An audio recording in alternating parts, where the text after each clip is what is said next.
Hello everyone, आज हम worksheet 63 करेंगे इंग्लिश की क्लास 9th की। A house is not a home moment से लिया गया चैप्टर है। It is a narrative by Zan गॉडिस्यो। ये इनके द्वारा लिखा गया चैप्टर है जिसमें जो चैलेंजेस है वो बताए गए और प्रॉब्लम्स बताई गई है बच्चे जो पढ़ रहे हैं उनकी। The author had joint high school, जो उन्होंने हाई स्कूल ज्वाइन किया है आफ्टर लिविंग जूनियर। उन्होंने जूनियर स्कूल खत्म होने के बाद आइसोलेट कर लिया अपने आप को, क्योंकि उन्हें मजा नहीं आ रहा था हाई स्कूल में। वो अपने पुराने फ्रेंड्स को और ओल्ड टीचर्स को क्या कर रहे थे, मिस कर रहे थे। वन डे, एक दिन, when he was at home, जब वो घर पे थे अपनी कैट और अपनी मदर के संग, अ डेडली फायर, एक खतरनाक जो आग थी वो लग गई।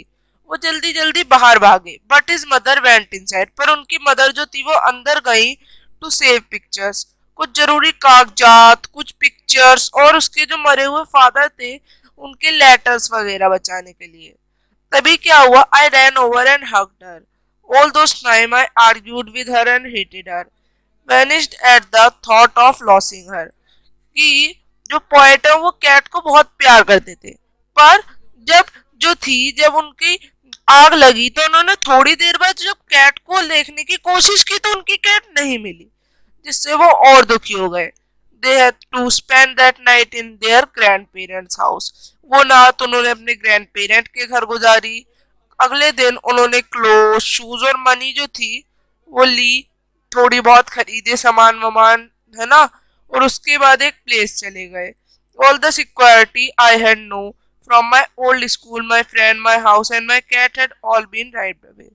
जो पोएट है वो कहते हैं मैं बहुत दुखी हूँ, मेरी जिंदगी खत्म हो चुकी है, क्योंकि मेरा पुराना घर, मेरे दोस्त, मेरी कैट और यहाँ तक कि मेरे स्कूल के फ्रेंड्स सब ही क्या हो चुके हैं, खत्म हो सके हैं, यानी सब पुरानी चीजें मिट गई सरप्राइजिंगली। तभी क्या होता है, जब वो न्यू स्कूल जाते हैं तो वो बहुत ही दिक्कत हो जाती है उन्हें।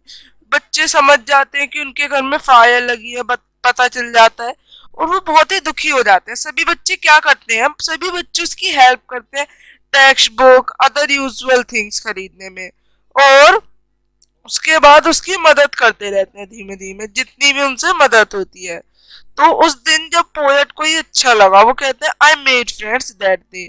अब मैं अच्छे मेरे फ्रेंड्स आ चुके हैं। अ मंथ लेटर, तभी कुछ दिन बाद उनके नेबर और न्यू फ्रेंड्स उनके घर आते हैं और उस घर को दोबारा बनवाने में मदद करते हैं।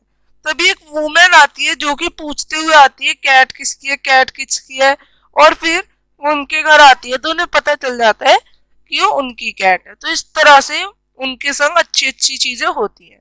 तो which of the following is not true, क्या ट्रू नहीं था। पहला, the author was enjoying his school days, yes, ये सही नहीं था। सेकेंड, कि उन्होंने अपनी लास्ट नाइट फादर के घर, ग्रैंडफादर के घर में गुजारी, यस, ये राइट है। There lost their house in fire, yes, ये भी राइट है।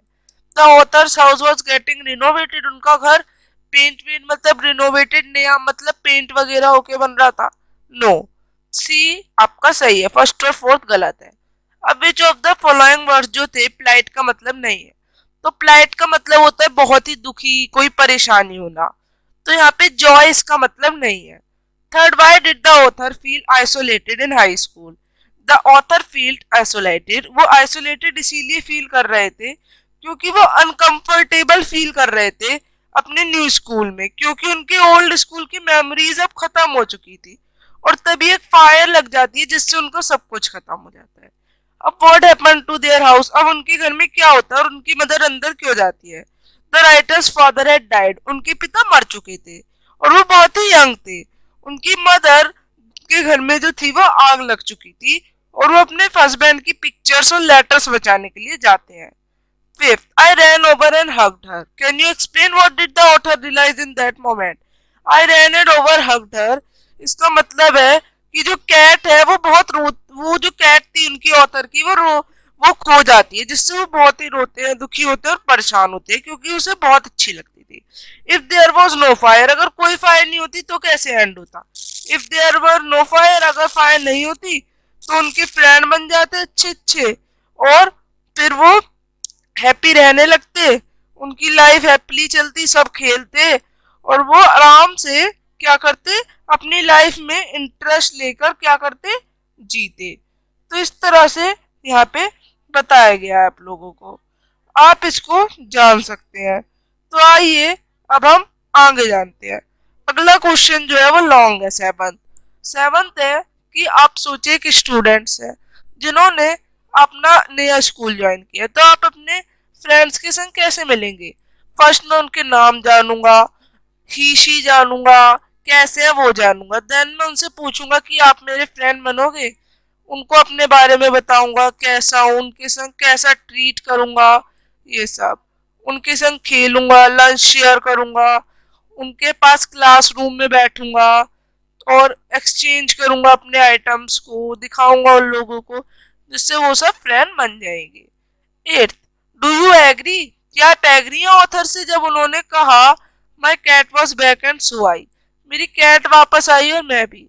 तो यस, क्योंकि उनसे उसकी जिंदगी बदल चुकी थी, उनकी एक नई लाइफ आ गई थी। जब वो कैट आए थे वो बहुत ही दुखी रहने लगे थे जब कैट चली गई थी, पर जैसे ही कैट आए उनकी लाइफ में फिर से खुशी आ गई। तो इस तरह से आप ये 8 के 8 क्वेश्चंस करेंगे।